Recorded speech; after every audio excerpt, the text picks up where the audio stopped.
Welcome students, मैं L K. Jha unique new Bharati publication की ओर से आज एक बहुत ही महत्वपूर्ण आपके पास जो भाग लेकर इतिहास का आया हूँ और ये आधुनिक भारत से संबंधित है और हमारा स्वतंत्रता संग्राम से संबंध रखता है। जैसा कि आप जानते हैं कि कांग्रेस की स्थापना से भारत में स्वतंत्रता आंदोलन को राष्ट्रीय आंदोलन के रूप में इतिहासकारों ने वर्णित किया है और 1885 से 1947 तक को भारत में इतिहास के 3 चरणों में स्वतंत्रता संग्राम को बांटा गया है। तो यहाँ सबसे बड़ा प्रश्न आपसे जो प्रश्न है कि वह सेफ्टी वल्व सिद्धांत क्या है, सेफ्टी वल्व थ्योरी क्या है, सुरक्षा कवच सिद्धांत क्या है कांग्रेस की स्थापना के संदर्भ में। जैसा कि आप जानते हैं कि कांग्रेस की स्थापना क्यों हुआ, किस कारण से किया गया, इस पर विद्वानों में इतिहासकारों में भारी विवाद है। इन्हीं विवाद में एक बहुत ही महत्वपूर्ण इस पर जो विचार आया वह है सुरक्षा कवच सिद्धांत। तो सुरक्षा कवच सिद्धांत जिसके प्रतिपादक लाला लाजपत राय रहे हैं। तो हम लोग आज इस टॉपिक पर बहुत सारे बातों पर चर्चा करेंगे, जिसमें सबसे महत्वपूर्ण बात होगी कि कांग्रेस की स्थापना के पीछे क्या कारण था। क्या लाला लाजपत राय की सुरक्षा कवच सिद्धांत वास्तव में कांग्रेस की स्थापना का मूल उद्देश्य था, या कांग्रेस की स्थापना एक सतत प्रयास थी, या कांग्रेस की स्थापना ए.ओ. ह्यूम द्वारा किया गया वह एक अचानक अप्रत्याशित घटना थी, अचानक घटने वाली कोई घटना थी। दूसरी बात कि कांग्रेस की स्थापना क्यों किया गया, इसका क्या उद्देश्य था, इनकी प्रारंभिक क्या नीति थी, ये अपने नीति में कहाँ तक सफल हुए, ये जिस उद्देश्य से बनाया गया था उस उद्देश्य को पूरा करने के लिए कौन कौन से रणनीति बनाई, कौन कौन से साधन को अपनाई, अंग्रेज सरकार का इस पर क्या विचार रहा, विशेष रूप से वाइसराय ने कांग्रेस पर किस तरह की नीति अपनाई अथवा किस तरह का विचार रखा, और फिर कांग्रेस की जो प्रारंभिक कांग्रेस की जो स्थापना की नीति थी, जो उनकी राजनीतिक मांग थी, वो उसको अंग्रेज किस स्तर तक पूरा किया, और फिर ये प्रारंभिक कांग्रेस या उदारवादी कांग्रेस के जो नीति थी उससे भारतीयों क्या संतुष्ट हो पाए। इन बातों को आज हम इस के अंतर्गत जानने का प्रयास करेंगे। सबसे पहले हम लोग ये जानने का प्रयास करेंगे कि सुरक्षा कवच सिद्धांत क्या है।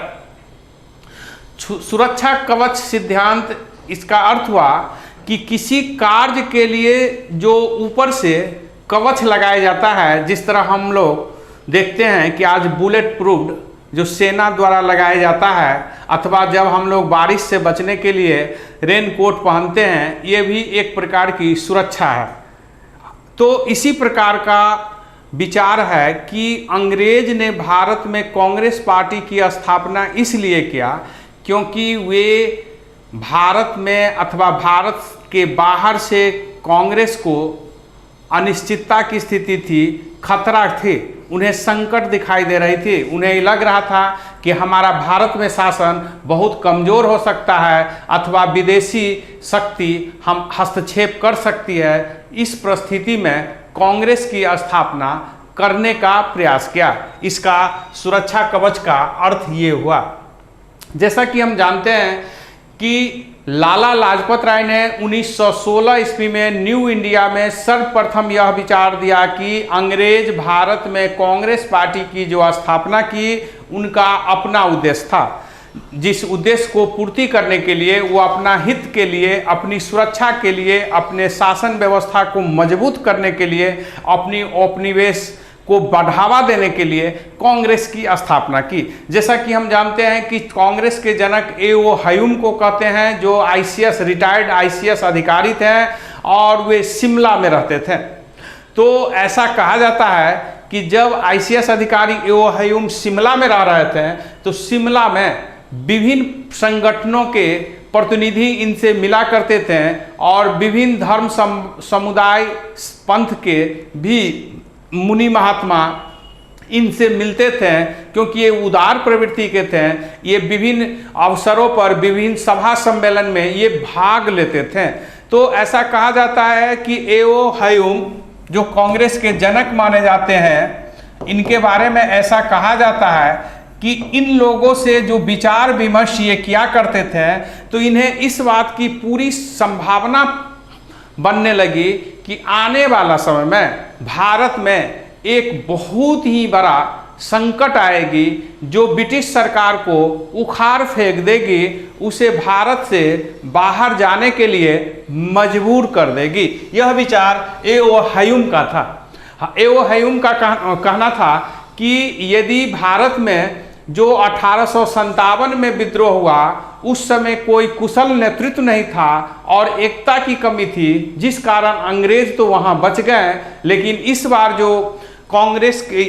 जो अंग्रेज के विरुद्ध भारत में विद्रोह होगी, भारतीयों द्वारा होगी, उससे अंग्रेज का बचना मुश्किल होगी और यह आसन भविष्य में यानी निकट भविष्य में होने की पूरी संभावना है। इसी आधार पर कांग्रेस की स्थापना की गई और उस समय डफरिन जो वाइसराय थे, लॉर्ड डफरिन जो वाइसराय थे, उस डफरिन को एओ ह्यूम ने एक अखिल भारतीय संस्था बनाने के लिए भारतीयों को केवल अनुमति ही नहीं दी, बल्कि हर स्तर पर उसमें सहयोग करने का भी जो है निर्णय लिया गया। इसी आधार पर लाला लाजपत राय ने सुरक्षा कवच सिद्धांत दिया है। ये सुरक्षा कवच सिद्धांत आपसे बार बार पूछी जाती है, किस पुस्तक में आया है ये भी ध्यान देना है, और ये किनके द्वारा दिया गया और इसका क्या उद्देश्य था। एक और बहुत बड़ी बात लाला लाजपत राय ने बताया हुआ है, दी ग्रेट गेम। ये दी ग्रेट गेम एक बहुत ही महत्वपूर्ण बात है, विश्व इतिहास से जुड़ा हुआ है। इसे महान खेल कहा गया है। इतिहास में खेल एक कहा गया है जिसको महान खेल, जिस खेल में दो राष्ट्र बहुत शक्तिशाली थे और दोनों आपस में खेलते थे, लेकिन प्रत्यक्ष रूप से एक दूसरे के विरोधी दिखाई नहीं देते थे, लेकिन हमेशा एक दूसरे को पीछा करने का प्रयास किया अथवा एक दूसरे को कमजोर करने का प्रयास किया। इसी को इतिहास में, विश्व इतिहास में दी ग्रेट गेम कहा गया है। यह दी ग्रेट गेम रूस यानी पूर्व सोवियत संघ और ग्रेट ब्रिटेन के बीच खेला जा रहा था, जिसमें एक और ग्रेट ब्रिटेन हर स्तर पर रूस की विस्तारवादी नीति को कम करने का, कमजोर करने का प्रयास कर रही थी, तो दूसरी ओर कांग्रेस भी हर स्तर पर, दूसरी ओर अंग्रेज भी भारत में हर स्तर पर रूस को कमजोर करने के लिए नीति बना रही थी। और रूस भी यही स्थिति बना रही थी कि अंग्रेज को हम किस तरह से कमजोर करें। तो कहने का अर्थ है रूस और अंग्रेज के बीच एक दूसरे के जो प्रतिद्वंदी थे, एक दूसरे को कमजोर कराने का प्रयास किया गया। उसके लिए जो नीति का अवलंबन लिया गया उसी को दी ग्रेट गेम कहा गया। जैसा कि अफगानिस्तान मामला में हम देखेंगे कि अफगानिस्तान मामला में अंग्रेज ने जो हस्तक्षेप किया वह भी दी ग्रेट गेम का ही एक अंश था, क्योंकि रूस की बढ़ती हुई प्रवृत्ति को रोकने के लिए अफगानिस्तान पर अपना बफर स्टेट के रूप में स्थापित करना अंग्रेज चाहते थे। दूसरी ओर रूस चाहता था कि हम अफगानिस्तान पर अपना नियंत्रण स्थापित करें और अपनी स्थिति मजबूत करें। यही वह समय है कि जब भारत पर दबदबाव बन सकता था, रूस का प्रभाव बढ़ सकता था, जिसको रोकने के लिए अंग्रेज के लिए यह जरूरी था कि वे भारतीयों का सहयोग प्राप्त करें। तो इस आधार पर लाला लाजपत राय ने सेफ्टी वल्व थ्योरी दिया, जिसको कुछ विद्वान अनिल सीले आदि विद्वानों ने भी समर्थन किया है। लेकिन हम यहाँ जब कांग्रेस की स्थापना का वास्तविकता क्या है इन पर विचार करेंगे, तो सबसे महत्वपूर्ण बात होती है कि कांग्रेस की जो स्थापना हुई वह रातों रात नहीं हुई। जैसा कि हम लोग जानते हैं कि 28 दिसंबर 1885 को अखिल भारतीय राष्ट्रीय कांग्रेस पार्टी की स्थापना बॉम्बे के गोकुल तेजपाल संस्कृत महाविद्यालय में व्योमेश चंद्र बनर्जी की अध्यक्षता में हुई, जिसमें 72 सदस्यों ने भाग लिया था। और इस प्रकार भारत में एक अखिल भारतीय स्तर की पार्टी की स्थापना हुई, जिनका उद्देश्य अखिल भारतीय थी, जिन पर हम आगे चर्चा करेंगे।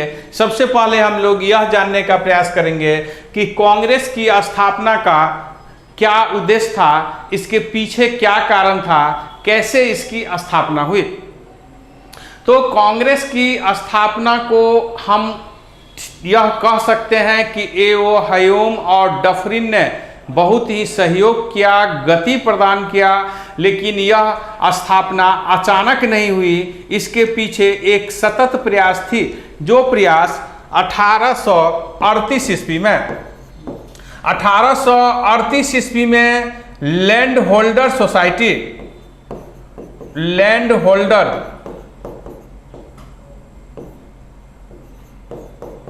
सोसाइटी की स्थापना हुई थी और इसी लैंड होल्डर सोसाइटी की विस्तार धीरे धीरे अनेक संगठन पर प्रभाव पड़ा।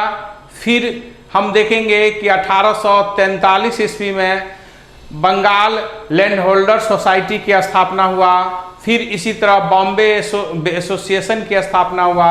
आगे चलकर बहुत सारे मद्रास महाजन सभा की स्थापना हुआ। British east India company, British east association की स्थापना हुआ।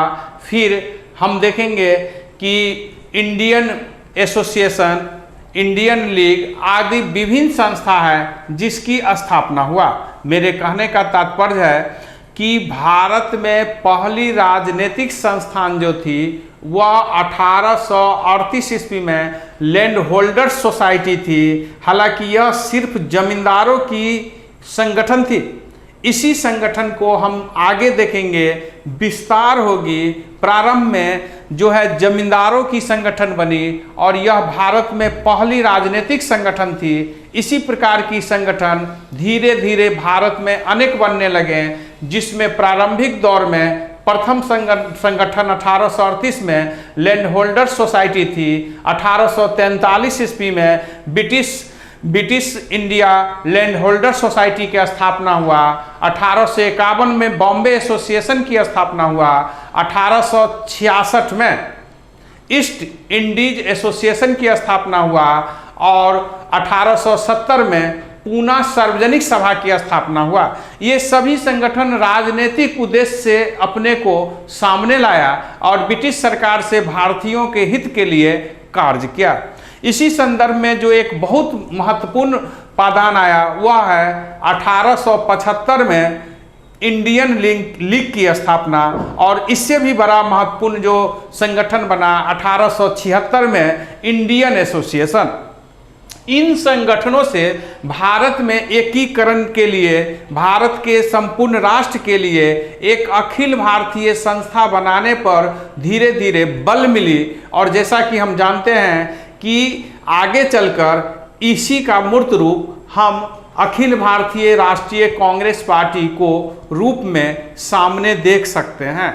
हम जैसा कि आप जानते हैं कि 1882 ईस्वी में एओ हयोम ने एक इंडियन यूनियन नाम की संस्था की स्थापना किया। इंडियन यूनियन देश के अंदर एकता स्थापित करना, भारतीय एकता संघ की स्थापना इन्होंने किया, जिसका उद्देश्य भारत के व्यक्तियों के बीच एकीकरण की प्रक्रिया को बढ़ाना, आपस में एक दूसरे के बीच संवाद का संचार करना और इस आधार के लिए, इस काम के लिए आपस में मिलकर समय समय पर सभा सम्मेलन बैठक करना, पत्र पत्रिकाओं द्वारा एक दूसरे के विचार से अवगत होना था।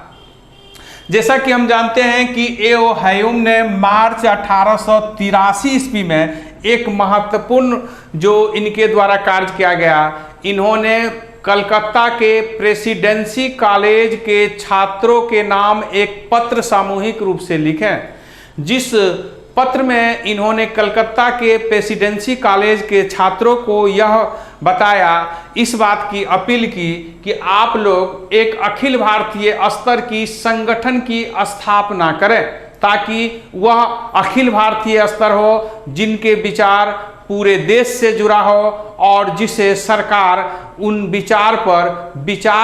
उनके प्रस्ताव पर विचार करें, उनके सुझाव को वे आदरपूर्वक देखें और उस पर भारतीयों के हित के लिए विभिन्न प्रकार के नीति निर्धारण करें, विभिन्न प्रकार की कानून बनाने में उन बातों को समावेश करें। तो जैसा कि हम जानते हैं कि ए.ओ. ह्यूम की यह विचार कलकत्ता प्रेसिडेंसी कॉलेज के छात्रों पर पड़ा और इसी समय देखेंगे कि 1883 ईस्वी में भारत में प्रथम अखिल भारतीय कॉन्फ्रेंस हुआ जिसका नाम था नेशनल कॉन्फ्रेंस। स्पष्ट है कि नेशनल कॉन्फ्रेंस का अर्थ हुआ कि राष्ट्रीय स्तर का सम्मेलन। इसमें देश के विभिन्न क्षेत्रों के विद्वानों ने भाग लिया।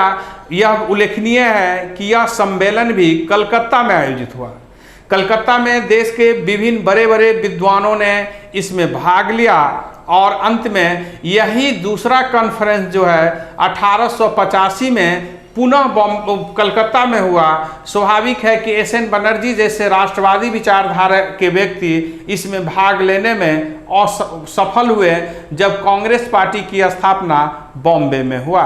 इसी संदर्भ में हमें यह समझना है कि 1884 में मद्रास महाजनसभा की स्थापना और फिर हम देखेंगे कि 1885 में बॉम्बे में महत्वपूर्ण संगठन की स्थापना हुआ।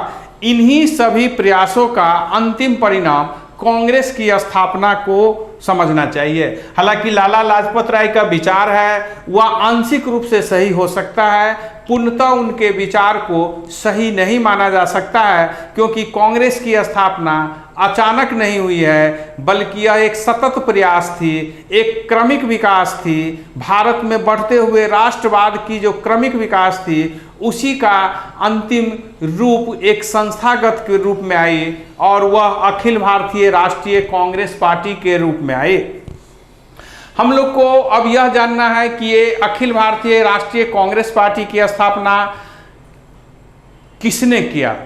पहला प्रश्न, तो जैसा कि जानते हैं कि अखिल भारतीय राष्ट्रीय कांग्रेस पार्टी के संस्थापक ए.ओ. ह्यूम को माना जाता है, लेकिन इसके पीछे जो भारत में इस पार्टी की स्थापना करने का श्रेय वह दिया जाता है बहुत ही बौद्धिक वर्ग के वे व्यक्ति थे, जिसमें अधिकांश प्रोफेसर थे, पत्रकार थे, वकील थे। ये मुख्यतः पढ़े लिखे बौद्धिक वर्ग ही अखिल भारतीय राष्ट्रीय कांग्रेस पार्टी की स्थापना किए हैं और इनके जो प्रारंभिक नेता थे वह निश्चित ही उदारवादी प्रवृत्ति के अधिक समीप विचार रखने वाले थे, जिसमें दादा भाई नौरोजी, आनंद चार्लू, गोपाल कृष्ण गोखले, बी राघवाचारी, एस.एन. बनर्जी, आनंद कुमार बोस, शिशिर कुमार घोष, ये सब ऐसे बड़े बड़े लीडर हैं जिन्होंने इस विचार को आगे बढ़ाने में महत्वपूर्ण भूमिका निभाया। जैसा कि हम जानते हैं कि 28 दिसंबर 1885 को बॉम्बे के गोकुल तेजपाल संस्कृत महाविद्यालय में कांग्रेस की स्थापना हुई। उसके प्रथम अध्यक्ष व्योमेश चंद्र बनर्जी थे। कांग्रेस की स्थापना का क्या उद्देश्य था, इस पर हम लोग को विचार करना चाहिए। तो कांग्रेस की स्थापना का उद्देश्य जानने से पहले हमें यह जानना चाहिए कि कांग्रेस शब्द क्या है, इसका अर्थ क्या होता है, ये कहाँ से लिया गया, किनके सुझाव पर लिया गया है। कांग्रेस शब्द का अर्थ होता है सामूहिक वाद विवाद का स्थान। यह शब्द अमेरिका से लिया गया है और यह भारतीय स्वतंत्रता आंदोलन के संगठन के रूप में लेने का सुझाव देने वाला व्यक्ति है, वह है दादा भाई नौरोजी। तो दादा भाई नौरोजी के सुझाव पर अखिल भारतीय राष्ट्रीय कांग्रेस पार्टी, जिसको हम संक्षिप्त में कांग्रेस शब्द कहते हैं, उसका प्रयोग किया गया, जो अमेरिका से लिया गया। कांग्रेस पार्टी की प्रारंभिक जो ये बनाया गया उनकी क्या सिद्धांत थे। जैसा कि हम जानते हैं कि कांग्रेस पार्टी में कई बार सिद्धांत में बदलाव लाया गया, लेकिन इनकी प्रारंभिक जो मुख्य सिद्धांत थी जो हमेशा बनी रही वह मुख्यतः यह थी कि अखिल भारतीय स्तर की यह एक राजनीतिक संस्था सिर्फ है कांग्रेस को सिर्फ एक राजनीतिक संस्था करार दिया गया था। उस संगठन में सिर्फ उन्हीं बातों को शामिल किया जा सकता था जो अखिल भारतीय स्तर का हो, यानी जो विचार, जो सब कोई भी विषय पूरे देश से संबंधित हो, किसी भाग विशेष या क्षेत्र विशेष, समुदाय विशेष से संबंधित किन्हीं बातों को इसमें नहीं उठाया जा सकता है। यानी कांग्रेस में जो सम्मेलन प्रत्येक साल वार्षिक सम्मेलन होती थी, उसमें सिर्फ उन्हीं विषयों को उठाया जा सकता है जो अखिल भारतीय स्तर का हो, जिसका समान महत्व देश के लिए हो, किसी क्षेत्र या व्यक्ति, धर्म, समुदाय, जाति से संबंधित कोई भी प्रश्न नहीं उठाया जा सकता था। दूसरा कि इसमें कोई भी धार्मिक विषय को नहीं उठाया जा सकता था। धर्म से संबंधित कोई भी प्रश्न इसमें नहीं उठाया जा सकता था। तीसरा, इसमें भाषागत कोई भी प्रश्न नहीं उठाया जा सकता था। यानी भाषागत जो विभिन्न क्षेत्र की विभिन्न भाषा थी, उसको लेकर कोई भी मुद्दा यहाँ नहीं उठाया जा सकता था। जातिगत कोई भी मुद्दा कांग्रेस के मंचों पर नहीं उठाया जा सकता था। कांग्रेस के अंदर यह विचार भी प्रबल थी कि कोई भी व्यक्ति क्षेत्रीय मुद्दों को इसमें नहीं उठा सकते हैं। कांग्रेस की प्रारंभिक उद्देश्य क्या था? ये तो इनकी सिद्धांत थी कि धर्मनिरपेक्षता पर रहना है, जातिगत क्षेत्रवाद से दूर, भाषावाद से दूर रहना है। तो इनका उद्देश्य था कि हम भारतीयों के हित के लिए कार्य करें, भारतीयों को एकीकृत करने का प्रयास करें, अखिल भारतीय स्तर का विचार लाने का प्रयास करें और हम भारतीयों को अंग्रेज से, यानी ब्रिटिश सरकार से अधिक सुख सुविधा उपलब्ध कराने का प्रयास करें। यानी स्पष्ट है कि कांग्रेस पार्टी की जो प्रारंभिक सोच थी वह स्पष्ट रूप से उनकी भारत को स्वतंत्र कराना उद्देश्य नहीं था। आपसे बार बार प्रश्न पूछा जाता है कि प्रारंभिक कांग्रेस, उदारवादी कांग्रेस, नरम दल कांग्रेस, ये सभी एक ही बात हुआ। इनकी मुख्य मांग क्या थी या निम्नलिखित में कौन सी इनकी मांग थी या नहीं थी? तो इसमें ध्यान देना है कि कांग्रेस की जो प्रारंभिक मांग थी वह भारत को स्वतंत्र कराना इनकी मांग नहीं थी, इनकी प्रारंभिक उद्देश्य नहीं थी। इनकी प्रारंभिक उद्देश्य थी कि भारत में एक ऐसी वातावरण विकसित किया जाए जिससे एक अखिल भारतीय स्तर का वातावरण विकसित हो, देश के अंदर जागरण आवे, राष्ट्रवादी विचारधारा आए, शिक्षा समाज हर क्षेत्र में जो है हम अग्रसर हो, आधुनिकता की ओर अग्रसर हो, और जिससे हम एक राष्ट्र के रूप में अपने को विकसित करने की ओर अग्रसर हो। यही प्रारंभिक कांग्रेस की उद्देश्य था। जैसा कि हम जानते हैं कि कांग्रेस की स्थापना से भारत में स्वतंत्रता, राष्ट्रवादी स्वतंत्रता आंदोलन की शुरू होती है, राष्ट्रीय स्वतंत्रता आंदोलन की शुरुआत मानी जाती है। आपसे प्रश्न हो कि भारत में स्वतंत्रता संग्राम की शुरुआत कब से मानी जाती है? तो भारत में स्वतंत्रता संग्राम की शुरुआत 1885 से मानी जाती है, जब कांग्रेस पार्टी की स्थापना हुआ और ये संस्थागत रूप से, संवैधानिक रूप से, कानूनी रूप से एक बेहतर मंच बनी, जो भारत में अंग्रेज को हर स्तर पर अपनी विचार मानने की जो है मनवाने के लिए प्रयास की। कांग्रेस को भारत में स्थापना के बाद स्वतंत्रता संग्राम जो शुरू होती है, इसको 3 चरण में बांटा जाता है।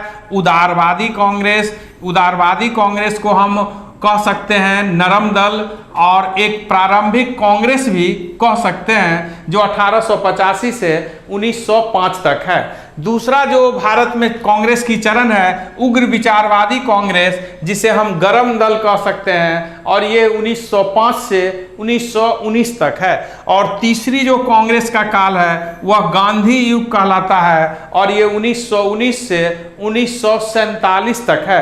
तो इस प्रकार हम देखेंगे कि कांग्रेस के 3 काल में बांटा गया है। इसका प्रारंभिक काल जो है उदारवादी कांग्रेस का है, जिनका मुख्य उद्देश्य भारत में नवजागरण बनाना, एक मंच देना, सब मिलकर देश की ओर, देश को विकसित करने में, देश के विकास में, देश के एकता बनाने में, राष्ट्रीय जागरण करने में, राजनीतिक स्थिति मजबूत करने में अपनी सब मिलकर ऊर्जा अधिक से अधिक खपत करें। जैसा कि हम जानते हैं कि उदारवादी कांग्रेस की जो मांग थी, वह मांग में मुख्यतः जो मांग थी, सिविल सर्विसेज की परीक्षा में भारतीयों को अधिक प्रतिनिधि दिया जाए, भारतीय परिषद एक्ट का विस्तार किया जाए, उसमें अधिक से अधिक जो है प्रतिनिधि भारत को दिया जाए।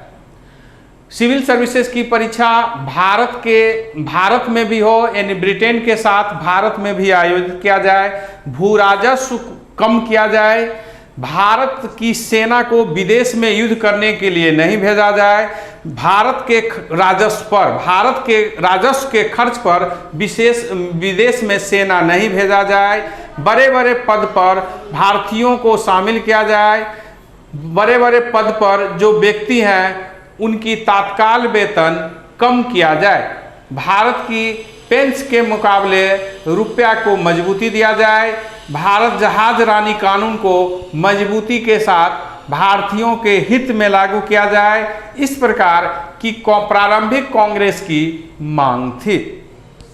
प्रारंभिक कांग्रेस की सबसे बड़ी सफलता है, वह सफलता है कि 1892 में भारतीय परिषद एक्ट आई। यह प्रारंभिक कांग्रेस की सबसे बड़ी सफलता मानी जाती है। कांग्रेस पार्टी की क्या खामियां थी? कांग्रेस पार्टी जो ये प्रारंभिक उदारवादी कांग्रेस पार्टी है, यह अंग्रेज की क्यों बड़ाई करते थे और ये क्यों इनकी भारतीयों ने आलोचना किया, हम लोग इस बारे में जानने का प्रयास करेंगे। चूंकि भारत में भौगोलिक रूप से तो एक राष्ट्र भारतवर्ष की अवधारणा रही, लेकिन यहाँ की राजनीतिक बहुत ही कमज़ोर रही, यहाँ में विविधताओं से भरा हुआ क्षेत्र रहा। भारत भौगोलिक और सांस्कृतिक दृष्टि से एक राष्ट्र होने के अधिकारी रहे, लेकिन अन्य कारणों से भारत में राष्ट्रवादी विचारधारा बहुत नहीं पनपी। यहाँ विविधताओं से भरा हुआ है, विभिन्न क्षेत्र में रहन सहन, खान पान, बोली चाली आदि में आप भारी अंतर देख सकते हैं। जैसा कि कहा जाता है भारत के संदर्भ में कि पानी और पानी कुछ ही किलोमीटर पर भारत में बदल जाती है। तो इस तरह भारत में जो विविधताएं थी रहन सहन में, खान पीन, चाल ढाल, उनकी जो है वेशभूषा, उनकी धर्म समाज सांस्कृतिक भाषा आदि में भारी अंतर देखी जाती थी। तो इन सब बातों से भारत में एकीकरण की प्रवृत्ति बहुत ही कम दिखाई दे रही थी भौगोलिक दृष्टि से, और भले ही हम कह सकते हैं कि कल्चर के दृष्टि से हम एक एकतापूर्ण समाज का निर्माण कर सकते थे। धर्म भी हमारी एकता बनाने में एक महत्वपूर्ण सूत्र का काम किया। जैसा कि आप जानते हैं कि आचार्य शंकराचार्य जिन्हें हम कहते हैं, शंकराचार्य ने भारत में एकीकरण करने के लिए 4 दिशा में, यानी हर दिशा में एक एक मठ की स्थापना की थी। भारत में इस तरह की सांस्कृतिक एकीकरण है, आप इसी से अंदाज लगाएंगे कि चाहे हम रामेश्वरम में हो, चाहे हम अमरनाथ या वैष्णोमा या केदारनाथ में हो, चाहे हम कामाख्या या पुरी में हो, चाहे हम द्वारिका धाम अथवा सोमनाथ में हो, हर जगह के व्यक्ति धर्म के नाम पर किसी भी प्रकार की कोई मतभेद नहीं रखता था। सभी हिंदू के लिए सभी तीर्थ स्थान एक समान पवित्र और पूजनीय रहे। तो ये जो हमारी धार्मिक आस्था रही, यह देश के एकीकरण के लिए एक बहुत बड़ी सूत्र के रूप में काम किया। हिंदी भाषा भी, जो हिंदी के विभिन्न रूप है, हिंदी के 18 उपबोली है, इन बोलियों ने भी एकता के सूत्र में बांधने में प्रयास किया, क्योंकि हिंदी कमोबेश, कम से कम उत्तर भारत के तो हर क्षेत्र में इनको समझने का प्रयास किया। तो भारतीय कांग्रेस पार्टी ने इन्हीं को लेकर भारत में एकीकरण का प्रयास किया कि हम हर स्तर पर भारतीयों को एक करें। दूसरी जो महत्वपूर्ण बात है कि प्रारंभिक भारतीय कांग्रेस पार्टी अंग्रेज के क्यों समर्थक थे।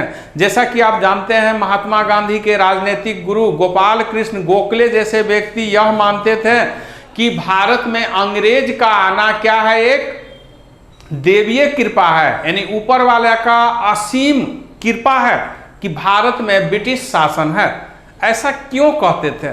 तो इसके पीछे एक बहुत बड़ा कारण था यही कि अंग्रेज के आने से भारत में राजनीतिक एकीकरण की प्रक्रिया प्रारंभ हुई, भारत में प्रशासनिक एकीकरण की प्रक्रिया प्रारंभ हुई, भारत में जो अंग्रेजी भाषा की शुरुआत हुई, आधुनिक ज्ञान विज्ञान की जो पढ़ाई शुरू हुई, इससे भारत अंतर्राष्ट्रीय स्तर पर हो रही घटना, खोज, शोध, आविष्कार से जुड़ने लगा।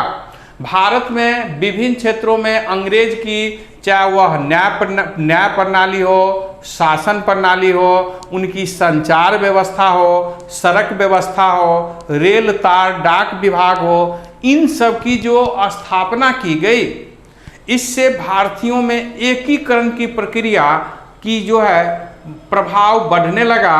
हम लोग इसके परिणाम स्वरूप आपस में जुड़ने लगे।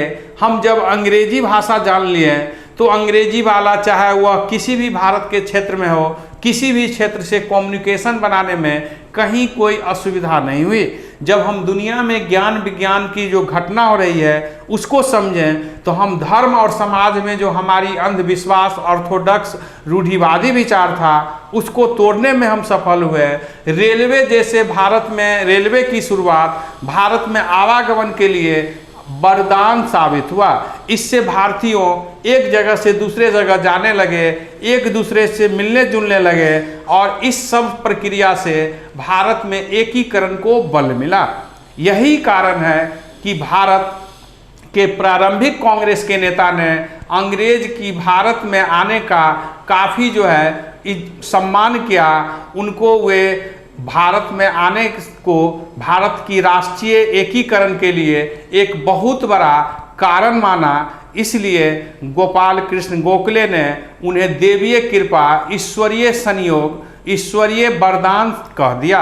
जैसा कि हम जानते हैं, डॉक्टर मनमोहन सिंह जो 2011 में जब ब्रिटिश संसद में उन्होंने भाषण दिया तो उन्होंने भी इस बात को जिक्र किया कि अंग्रेज की भारत में देन, अंग्रेज ने भारत को क्या दिया, इस पर इसी तरह के विचार उन्होंने 2011 में ब्रिटिश संसद में अभी रखे थे। तो स्पष्ट है कि प्रारंभिक कांग्रेस के जो नेता थे वो बहुत ही बुद्धिजीवी थे, बहुत ही समझदार थे और वह भलीभांति जानते थे कि हम ब्रिटिश सरकार से अभी कुछ देश की स्वतंत्रता यदि चाहेंगे तो ब्रिटिश सरकार हमें स्वतंत्रता तो नहीं देगी, लेकिन जो हमारी पनप रही है भावना उसको कुचल देगी। दूसरे शब्द में प्रारंभिक कांग्रेस के जो नेता है वे ये भी मानते थे कि अभी हम योग्य नहीं हुए हैं, यानी अभी हम देश का शासन व्यवस्था चलाने के लिए योग्य नहीं है। जब हम देश के शासन व्यवस्था चलाने में योग्य हो जाएंगे तो निश्चित ही, जब हम योग्य हो जाएंगे तो निश्चित ही अंग्रेज हमें शासन सौंप देगी। हालांकि यह प्रारंभिक कांग्रेस के नेताओं की बहुत बड़ी भूल थी। उनकी यह सोच कि अभी हम योग्य नहीं है, पहली यह बहुत बड़ी कमी थी।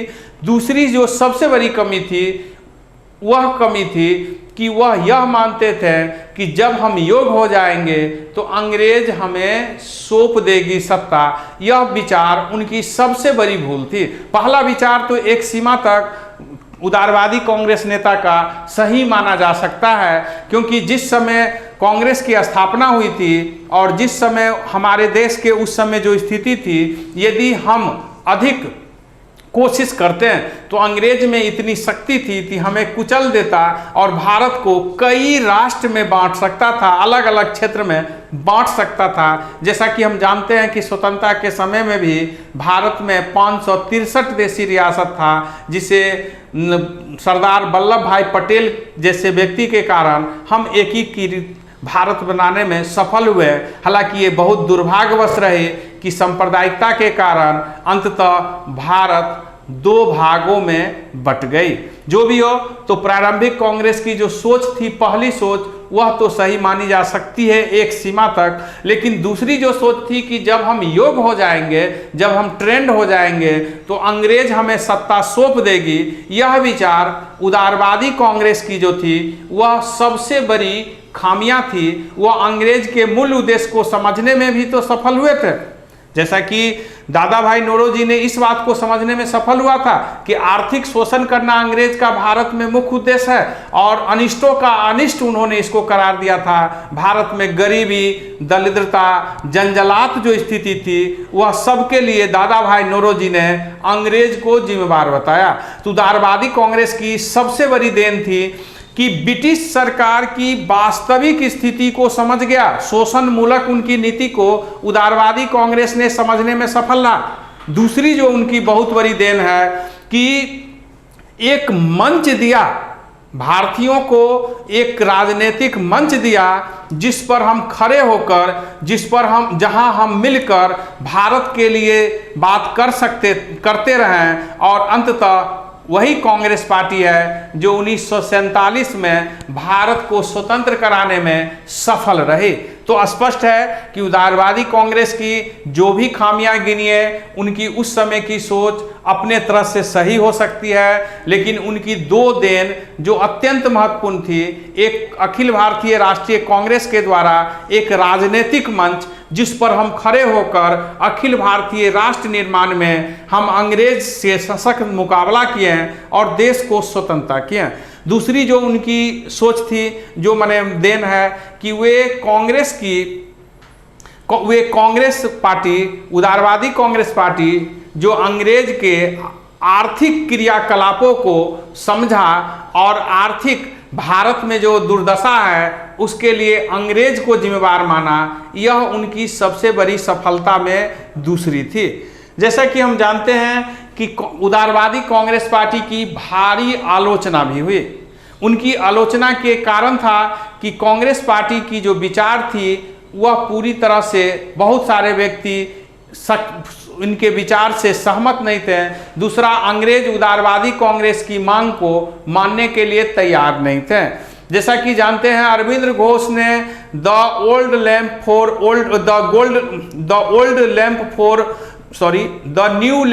द ओल्ड, अरविंद घोष ने the new lamp for the old में इन्होंने कांग्रेस पार्टी की तुलना क्षय रोग से किया, टीबी से, तपेदी से।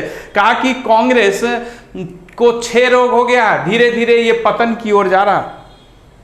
इसी प्रकार का विचार हम देखेंगे कि बहुत सारे विद्वानों ने दिया। जिस तरह एसएन बनर्जी ने कहा कि कांग्रेस के नेता जो है पदों से जुड़ा हुआ है, यही विचार बंकिम चंद्र चटर्जी भी ने रखा।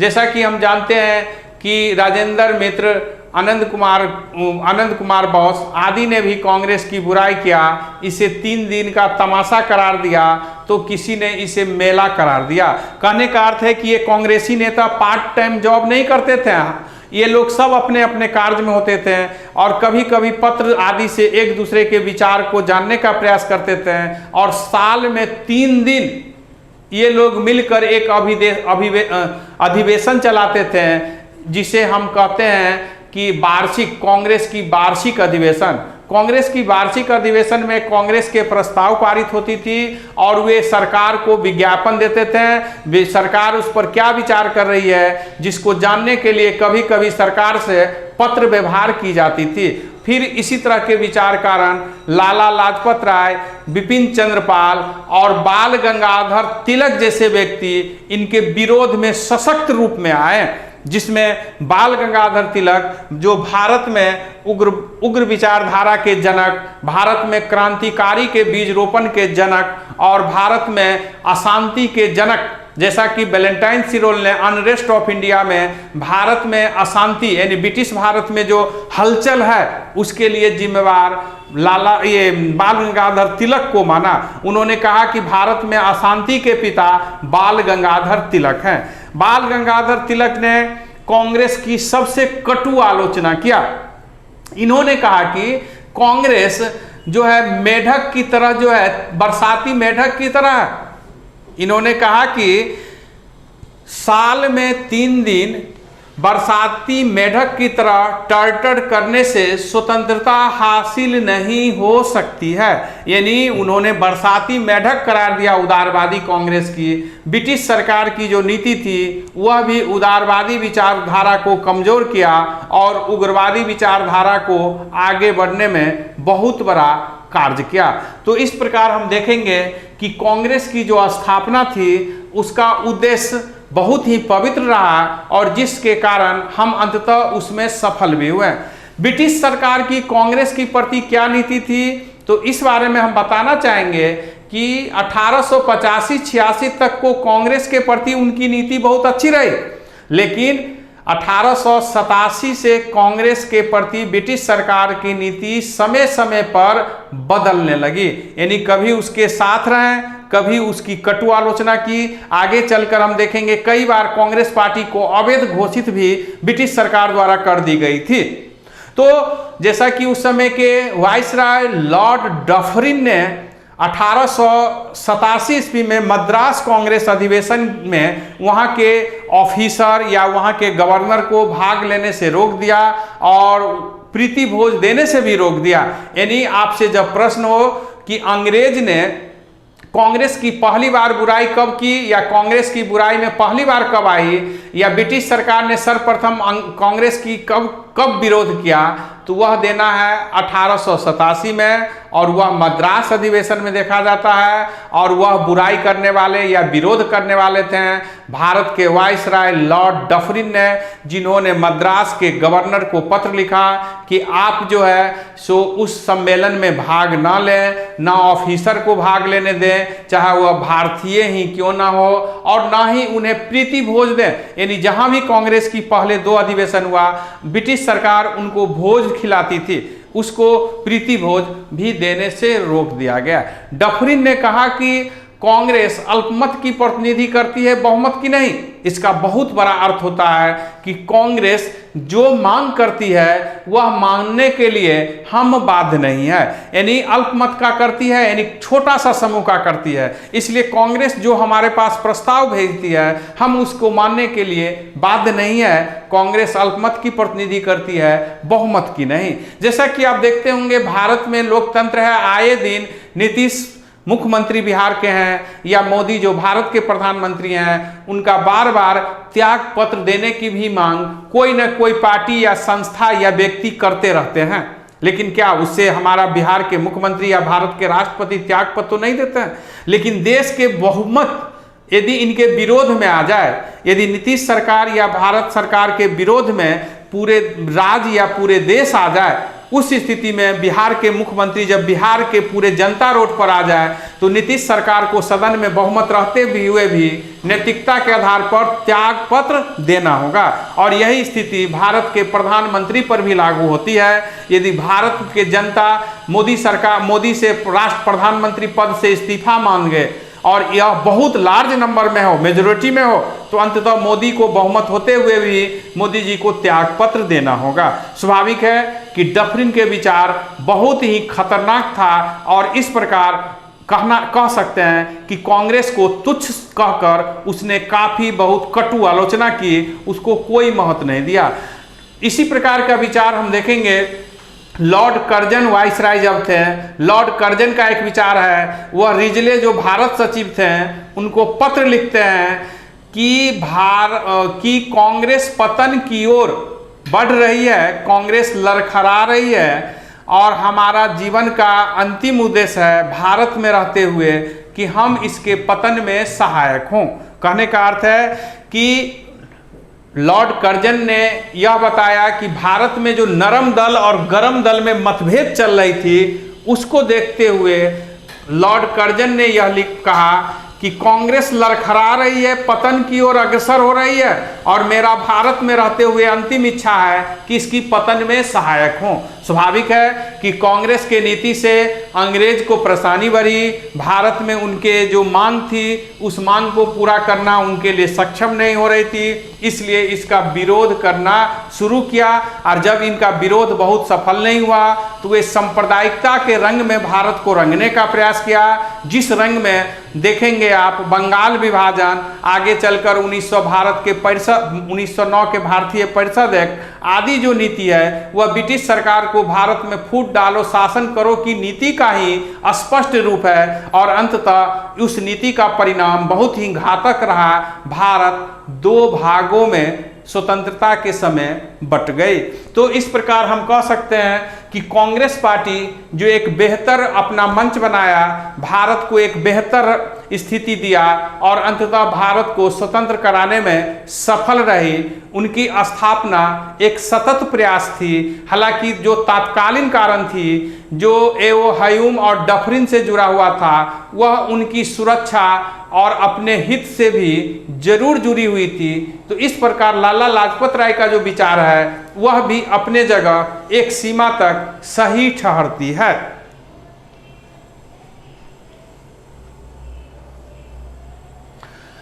आप नियमित रूप से इसी तरह पढ़ते रहें, लाइक करें, शेयर करें और यदि संभव हो तो सब्सक्राइब करें। आपको यूनिक न्यू भारती पब्लिकेशन जो है इसी तरह के विचार जो आपके परीक्षा के लिए बहुत उपयुक्त है, विभिन्न विषयों पर आपको देते रहेंगे। आप उसका उपयोग करें, अधिक से अधिक लाभ उठाएं। धन्यवाद।